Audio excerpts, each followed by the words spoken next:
What's good, guys? Welcome back to the channel. Today we're in a commercial kitchen fitting some three-phase RCBOs, also known as rocking horse shit. Let's run the intro.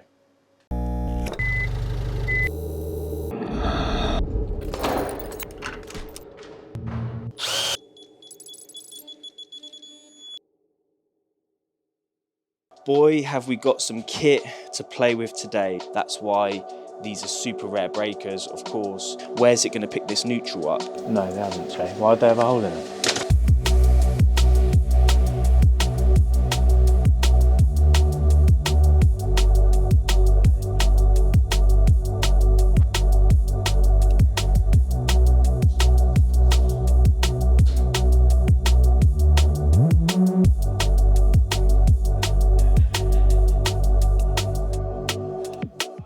Boy, have we got some kit to play with today. So this is all for the Acti9 range of fuse boards, and that is because in this commercial kitchen we have a load of Acti9 kit. Now what we have is some three-phase commando circuits that are fed from this board in here that serve various bits of kitchen equipment via these isolators, but some of them are sockets, like you can see here. Problem is, on our EICR, on our remedials, we flagged that socket outlets 32 amps or less need to be protected by a RCD. They need that additional protection. Now, we could have fitted the interlocking RCCB commando sockets. However, we've just replaced several of those sockets, several of the rotary isolators, because in the commercial kitchen, this stuff's just getting damaged and battered and greasy. So what they don't want to do is fit like some 200-300-pound commando sockets in the kitchen where they're just going to get battered, basically. As if we fit the expensive bit, the smart bit in the fuse board, we're going to protect those because, yeah, no one's down this corridor. It's all protected in the fuse board, nice and safe. And if anything does break out in the field, it's just a socket replacement or an isolator replacement. So that's why we're fitting this kit. So the stuff we're playing with today is actually various different components that get combined together to give you this RCBO protection. So this is one device here. As you can see, it takes up 7 ways, and this gets fitted in the fuse board. This is half MCB, so we've got a 4-pole MCB here. We've got 32 amp and 20 amp and another 32, and then we've also got this RCD element via this Vigi unit. So you bolt them together, you connect the neutral. It's very smart how you can do that, and then you have this 3-phase RCBO device. Now you're probably thinking there's 4 poles here, and obviously the distribution board is set up via 3 phases on the bus bar. Where's it going to pick this neutral up? And that is where this distributed neutral kit comes in. So what you can do is convert some of the phase pins on the isobar system to neutrals, and then you can connect these 4-pole devices within the fuse board. So it's super smart stuff. We've got instructions, we've got 3 to fit. I'm probably going to show you the 2 on the easier board. The other board I got to shuffle some bits around on. It's going to be a bit of a pig. I'm going to show you these ones, fitting the distributed neutral kit, building the RCBOs and all that fun stuff. Let's go check out the fuse board. This is kitchen board B, which is the board that serves those 2 commando sockets that I showed you earlier.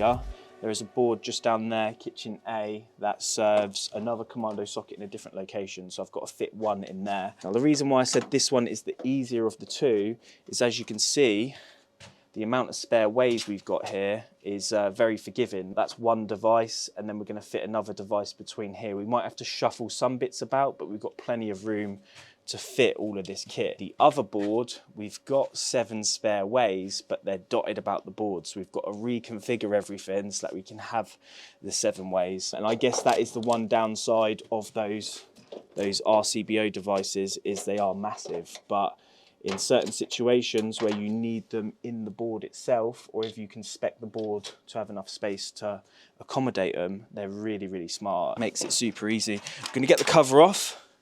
And this, as you probably have seen, everyone knows about these boards, is an Acti9 board, isobar P as well. So it's got the isolated bus bar system, and that is the only way this works. No other fuse board could do what Schneider do here because it doesn't have the isobar system. So that's why these are super rare breakers, of course, and to be able to fit them in a fuse board is super rare as well. Now, I haven't looked at the instructions, we will get them out, but basically, first of all, I can work in this board safely. I know people do get worried about that stuff, and I do try and promote safe working practices as much as possible, so that's really important to me. But don't worry, this board is completely sweet. Because of this isobar system, all of these are dead. The neutral cover is covered for most of the time, so we're confident we can work in this board without, you know, being in danger basically. So that's really important. What we're going to do is we're going to insert a neutral bar up here, I believe. We're going to have to remove these breakers, isolate these circuits.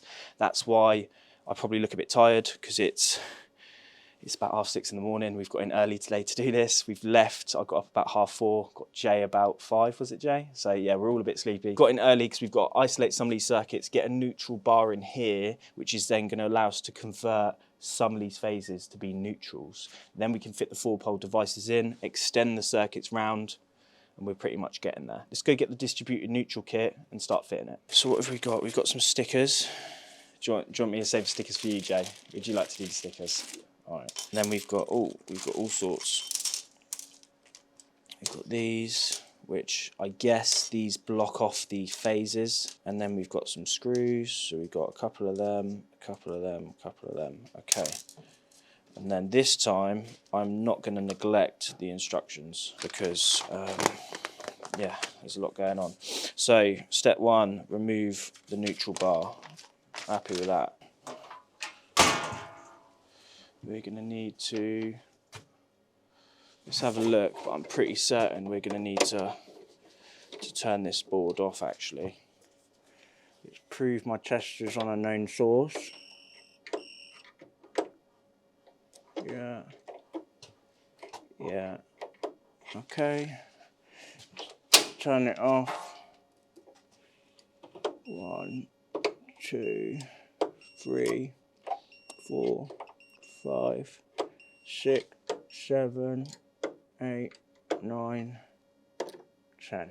Lovely. Happy with that. Slot it in, it drops down, and then in there you tighten that screw in, click it on. So use the actual designated tool to get all them across. I'm just going to write 1, 2, 3, 4, 5, 6. Drop all these out. I thought this was going to be quite a quick thing, and it is, but it's also very involved.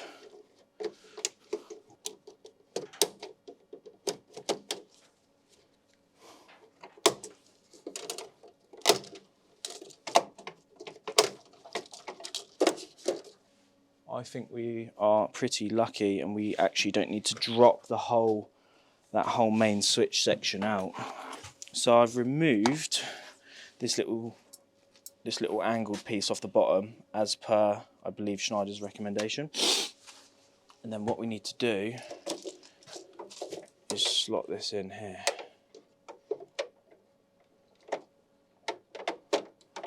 It goes in like that and then slides down. That then wants to get fixed in via a Torx piece, which I've probably put, there we go, up here.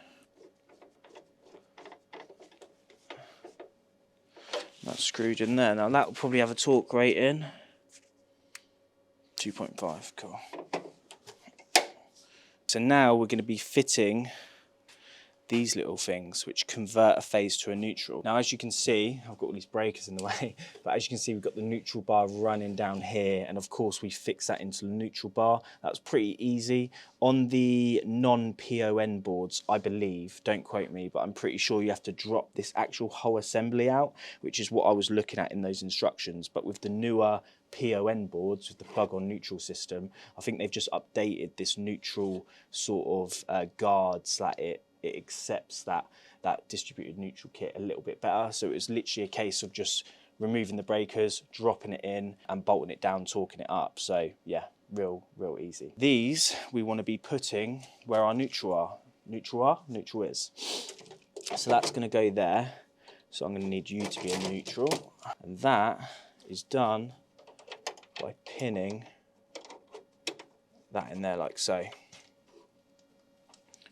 Okay, and what that's done, once I screw that down to that neutral bar, is it's blanked off that phase, but then it's allowed this to be connected to neutral as well. Now there's no way that phase can be turned on, purely because to turn a phase on, you have to you have to do that. So with that neutral cover there, I can't turn that phase on, and that's how they're allowed to convert that via the neutral bar to a neutral. So it's really, really smart, and that's why it only works on the Schneider isobar P system.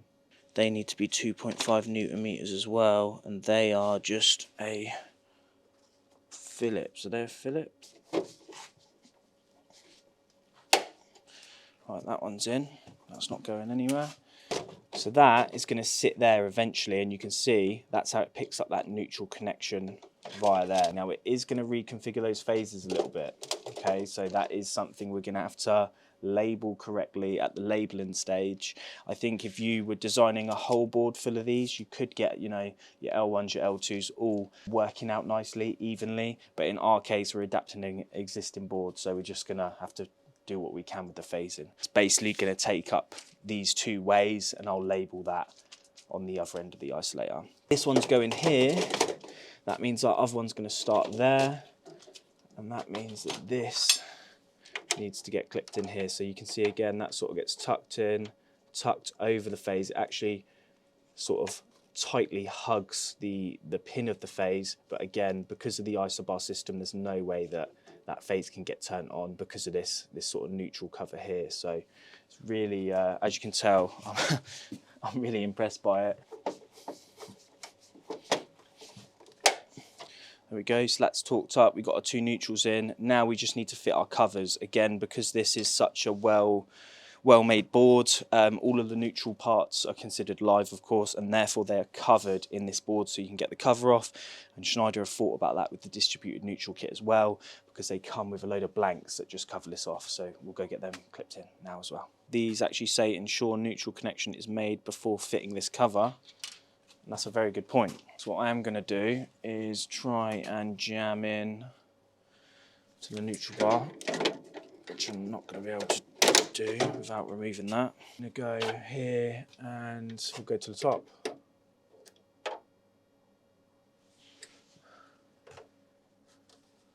Why are we not getting continuity? Okay, we've got continuity there. Huh, that tinned material is really good. Look, if you go on it there, you don't actually get anything. But if we go here, we've got a neutral. Is that so if you was to touch it, then you wouldn't get a belt?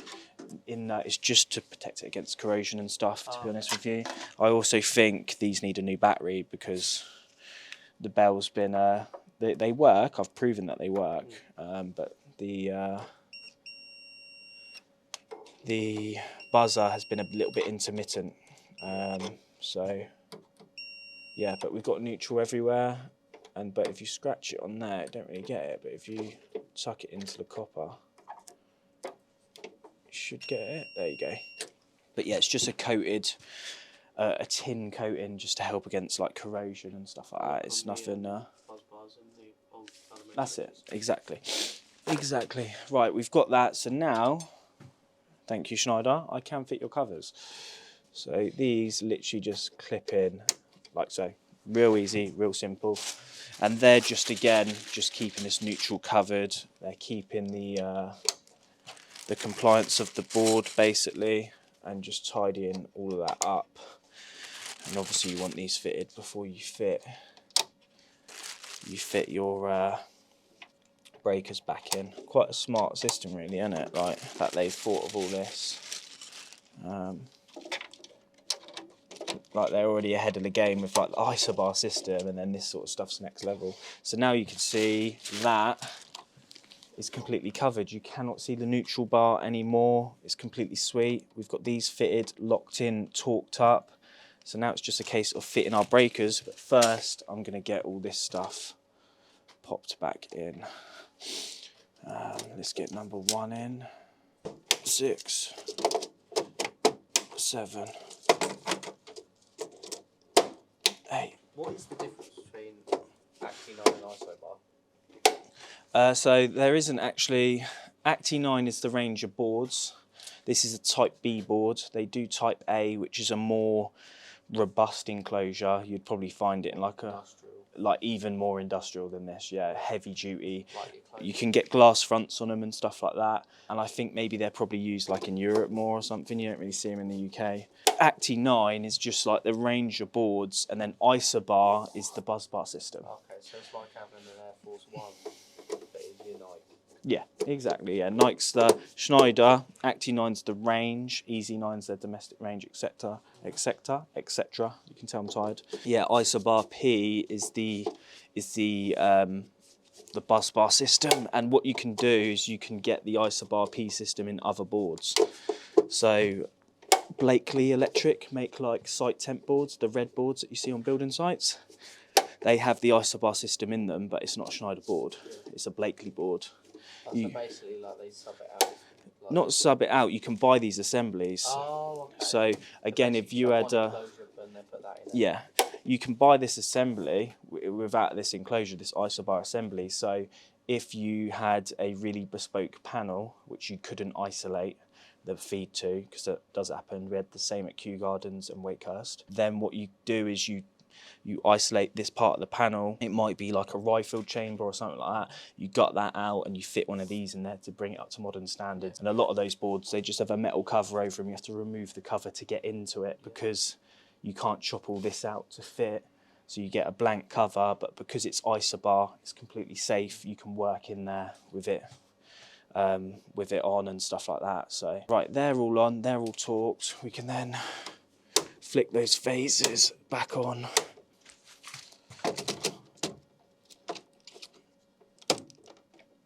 There we go. 1, 2, 3.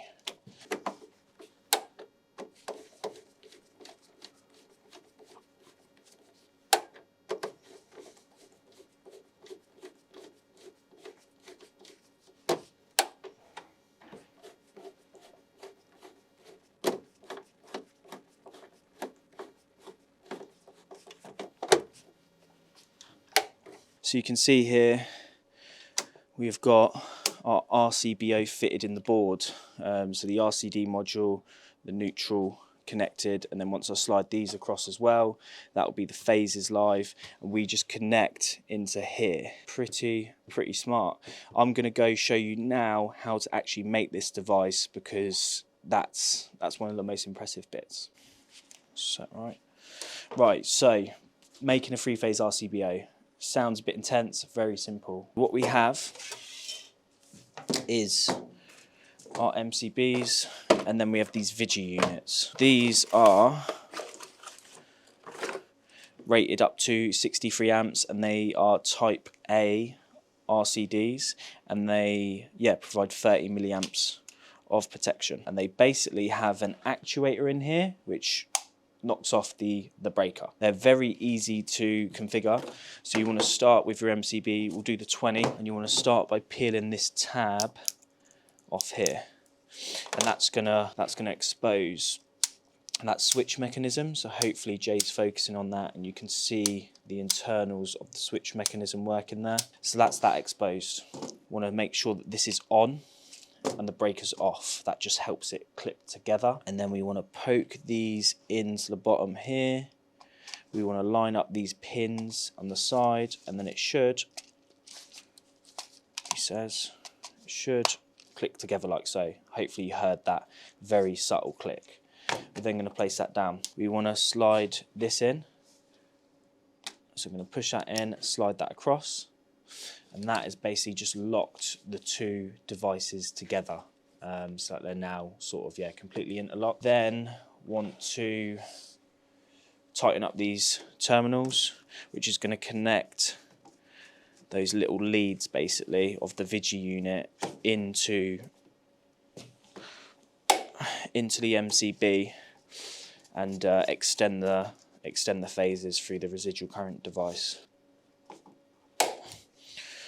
Now that that's together, we're then gonna push that down. So that just covers those terminals basically. And then the final step is to connect the neutral in. Now this is really smart on Schneider's part. Basically, you may need this to be longer if you was using the Vigi unit in a different enclosure or something else, but we really don't need it to be that long, because we just need to connect it into here. So what they've done is they've put this bit of cold shrink on here, which you can slide up. It reveals a pre-fitted ferrule, which you can then trim off like so, tuck into there, and then make off. So yeah, that's pretty smart on Schneider's part. You've got to give it to them. When they do it well. That is torqued up. That can then slide up, and as you can see, you can obviously isolate the MCB like so, but if this RCD unit goes, it's going to trip like that. That actuator is going to send that down, and this MCB, which provides overload and short circuit protection, now also provides RCD protection as well, up to 30 milliamps. And that is how you make a three-phase RCBO. Right, so we've got our tabs out. So make sure we get in and under. There we go. And that's locked in. Then we can tighten these up. So this one I just wanted to show you close up how this works with the sort of cover tab. But yeah, you just literally go through the hole in it to tighten up.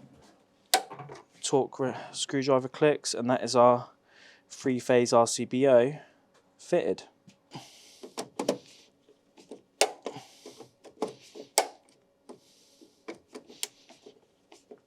Yeah, they were probably never torqued in the first place, but right, now before we turn on, I'll just get these slid across. 2, 3, 1, 2, 3. Now we can get that neutral cover back on. So although I've just turned this back on, I want to remove this switch. It's not a trick, Joe. It's a loophole. Sounds more dramatic, doesn't it? Right, that can go there, which means I can then remove this cover without isolating that switch. The reason I've turned it back on is because there's like a walk-in freezer and stuff fed from this board, and it's already been off for half an hour. So now it's back on. I can the pressure's off. We're on our own time then, basically. The main thing was if there was any isolations needing to be made, that we keep it for as minimal as possible. But I need to get into here because my circuit here and here, I believe it's either those two or those two, I need to reroute round into these RCDs, potentially extend them as well. So yeah, I'm going to gain as much slack as possible by diverting them down this side. So that's all safe as houses in there. I'm going to keep this on with that cover off just because I'm happy with that. I'm going to cut these tie wraps once I work out what circuits they are again, and then we're just going to divert them up this side into these breakers. I'm probably going to have to extend the neutral, but everything else should be okay.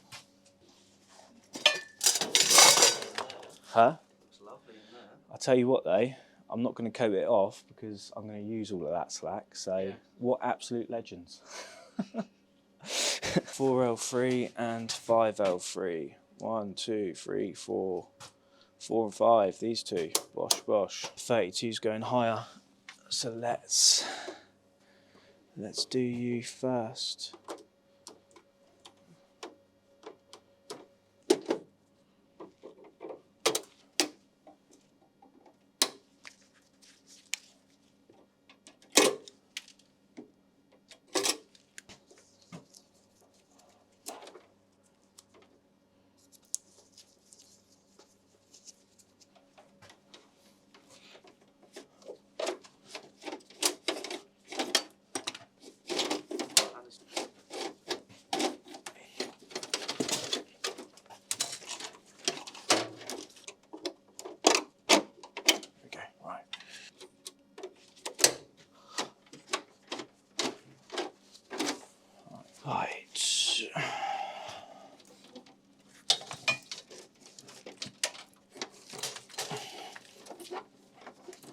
I'd probably strip them here, so I'd do like what they done there, Yeah. but not there. I don't know. It depends what you're doing, really. Right. Is it going to be long enough? No. No, it is not. Let's get the Wagos out. Got more cable than we know what to do with. Let's extend it past the joint line down here then.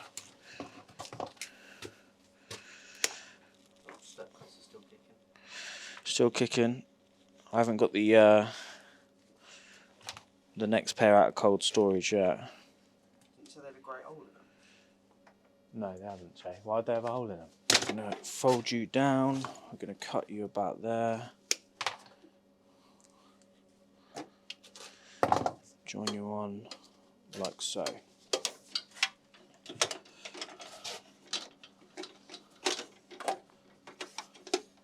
can't not love a Wago. No, they smashed it really, didn't they?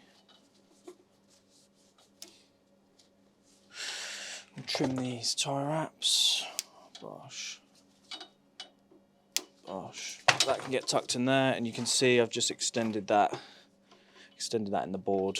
I want to get behind you as well, really, actually. So let's do a bit of that.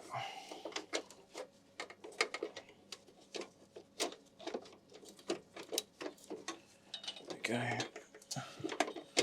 You can get tucked behind there. There we go. Slide that tie wrap down. He says, is it hasn't done it too tight yet. Tucked in the corner, and then we're just going in here. Lovely. Down here is actually L1.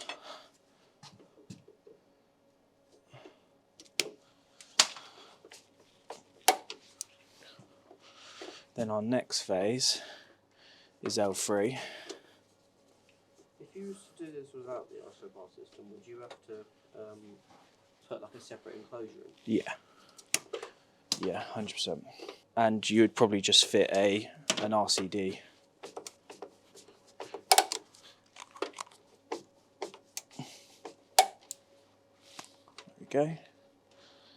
That's one down. Now for numero 2. The beauty of what we're doing, I suppose, or the upside of basically nicking half the board to fit 2 RCDs, is we are actually going to free up these 6 ways. Obviously we've got to relabel everything, but we have to do that anyway. But yeah, we're not. There's not so much wasted space. We've sort of lost an extra 4 ways on each breaker, I suppose. Right, you can go back on for good. We'll talk you up in a minute. And what have we got first on this one? So we've got black, brown, grey. So it's what you've got to be careful of. It's fine if you know what you're doing, I suppose, but you do want to be careful because the phase sequencing could easily get muddled up. Do you reckon someone's going to end up with a bit of PVC in their dinner because of us? No, we're joking. We're going to tidy up. Not PVC, is it? What, that? Yeah, probably. XLPE, isn't it? Oh yeah, it's LSF, yeah. Alright, mate. Alright, why are you showing me up? Jay's actually the mastermind of the channel. Jay writes all the scripts. Actually, Jay, I don't know if it's XLPE. The neutral's XLPE because it's that 2.5, that LSF 2.5, but this might not be actually. This switchgear is only rated 70 degrees, probably, and nothing in this place is correct. So why do you think? Very good point. Why do you think that out of everything they've managed to get the temperature rating of the cable correct? Good point. It's a little bit out of their depth, I think, isn't it? Breaker trips, does that mean the LCD will still be on? No. The switch on the RCD Yeah. will still be on, but the RCD won't be energised, so it needs power to work. Yeah. So So basically it works one way, not the other. You can't turn the RCD off without turning off the breaker. Yeah. You can turn the breaker off, and then the RCD will be dead anyway. Yeah. But yeah, you can't. Listen, it's a foolproof system, right? Let's turn those bad boys on. Test, test. That's a very good start. And now, for the first time in a while, I'm going to do a full sequence auto RCD test just to really, really test these bad boys out. First of all, I'm going to do a quick phase rotation because we have messed with everything. And we've got 1, 2, 3, so we're happy with that. You happy with that, Jay? Yeah.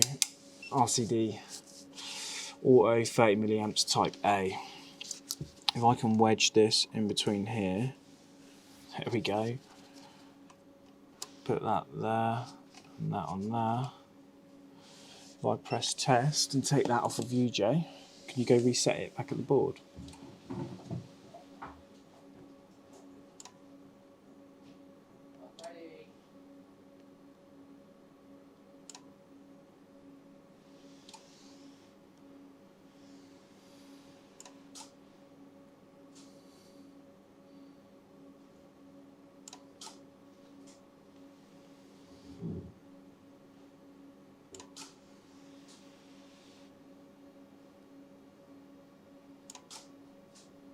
Lovely. Happy days. For anyone wondering what the labelling turned out like, you get these stickers from Schneider. So I've just popped them on the neutral sections of the 4-pole switches, and then I've just copied the labelling of the old circuits and put them over here. That's what we've got at the board end. Obviously I'm going to remove these two. At the isolators, we've got it like that. So we've got our board reference, and then we've just got all of the phases. So 13L2, 13L3, 14L1. Obviously all 3 phases there, just in a slightly strange configuration. And then we've got the exact same on the commando sockets themselves. So yeah, on this one it's 15L3, 16L1, 16L2. So you have got all 3 phases there, but it's just in a rather strange order. Right, so that is that one tested, phase rotation RCD testing. Of course, I've got to test the other commando socket, phase rotation RCD testing, and then I need to fit the 3rd and final RCBO in the other board, do the whole process again, shuffle things around. I'm not going to bore you with that just because you've seen everything, you've seen the interesting stuff. Yeah, how cool is that? Super rare breaker as well. I've fitted 3-phase RCDs, I've fitted 4-pole MCBs, I've fitted them together, but I've never created a 3-phase RCBO. So that's crazy. The distributed neutral kit's really cool as well. That's been around for like 10 years. I didn't even know it existed. It's a real interesting one for me anyway. You guys know me. I love to do cool stuff like this, different stuff like this.